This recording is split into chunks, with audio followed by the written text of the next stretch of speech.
მიულასოს ბარბარობა. ამინ. ღმერთმა თქვენი ბავშვები დაცულები ამყოფოს. ავადმყოფობით რაღაცა. თუ კიდე ფიზიკური დაცვა დაჭირდა, ბავშვების დაზღვევა ქვემოთ ვიდეოს ქვეშ ნახეთ. ზუსტად როგორ დაემთხვა ყველაფერი ერთმანეთს. გაგიმართოთ, კარგად იყავით. ღმერთმა კარგად გამყოფოთ. ჩემრე.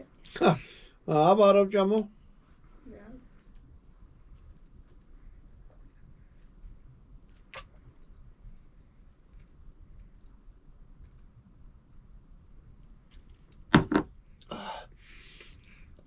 რემბოსავე ჩამოვდის ეს.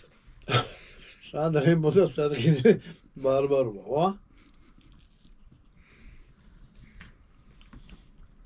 ნაუძი. შეიძლება შესაძლოა მაგარი არ გამოვიდა, მაგრამ როგორია? მაგარია. ადამიანი რომელიც იზახთა ლუბიანი არ მიყვარს, რომ გემრიელთა ჭამს. ამიტომ გამოგემშვიდობეთ, კარგად ვზრუნდებოდეთ.